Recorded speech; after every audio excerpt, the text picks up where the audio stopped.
தூய்மை பணியாளர்கள் அந்த விவகாரத்துல வந்து திமுக கூட்டணி கட்சிகளை உடைக்க முயற்சி பண்றதா எதிர்கட்சிகள் முயற்சி பண்றதா திருமாவளவன் சொல்லியிருக்காரு. யாரு? திருமாவளவன் சொல்லியிருக்காரு. திமுக கூட்டணி கட்சிகளை வந்து தொடர்ந்து எதிர்கட்சிகள் உடைக்க முயற்சி பண்றாங்க. கூட்டணி உடைக்க திருமாவளவன் வந்து இப்ப சகோதரர் பாதை மாறி போயிட்டார். திசை தெரியாத காட்டுக்குள்ள போயிட்டாருன்னு நினைக்கிறேன்.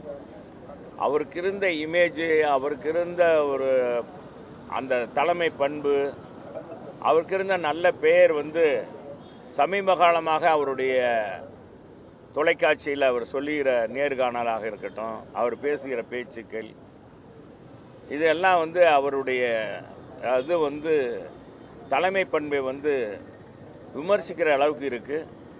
அன்பு சகோதரர் திருமாவளவன் பொறுத்தளவுக்கு எங்கள் அம்மாவே ரொம்ப உயர்வாக பாராட்டினவர். என்னை யாரும் அருகில் உட்கார வைத்து கூட்டணியில் பேசினதே கிடையாது. அது பொதுக்கூட்டத்தில் என்னை அருகாமையில் அமர வைத்து என் கையை பிடித்து தூக்கி அந்த அளவுக்கு ஒரு பண்பு உள்ளவங்க அம்மா.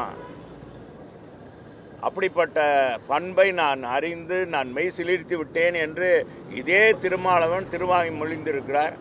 அவரை பாராட்டி என்னுடைய வலைதளத்திலே நான் பாராட்டி போட்டிருக்கேன்.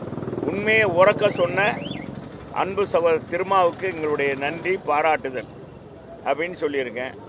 அதே திருமா திடீரென்று இப்போ என்ன நெருக்கடி வந்ததுன்னு தெரியல, எங்கள் அம்மாவை குறை சொல்கிறார்.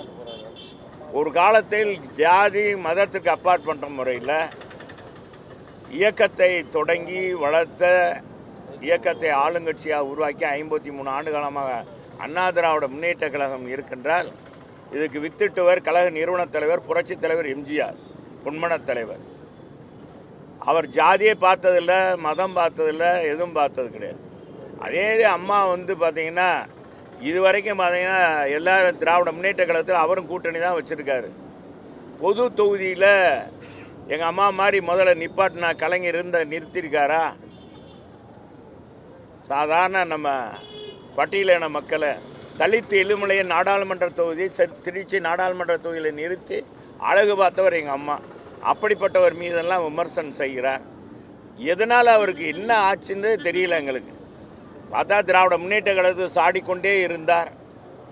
ஏன் அவருக்கு வேங்க வயல் பிரச்சனை, கள்ளச்சாராய சாவு, அதுக்கு முதலமைச்சர் வரல, பல்வேறு பிரச்சனைகள்.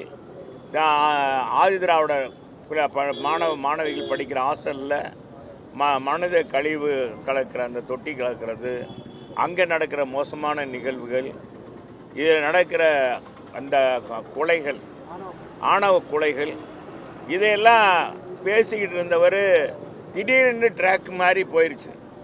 இப்போ பயணிகள் ட்ரெயின் ட்ராக் மாறினா தவறு. இவர் திருமாவளவன் வந்து அவருடைய இயக்கத்தையே என்ன செய்கிறதுன்னு தெரியல. ஒருவேளை அவருக்கு நெருக்கடியா, அங்கே அவர் கூட கட்சியில் இருக்கிறவங்க நெருக்கடியா என்பது தெரியல. பிளே ஸ்டோர் மற்றும் ஆப் ஸ்டோரில் இருந்து பாலிமர் செயலியை QR கோடு மூலம் பதிவிறக்கம் செய்யுங்கள். செய்திகளை உடனுக்குடன் பெறுங்கள்.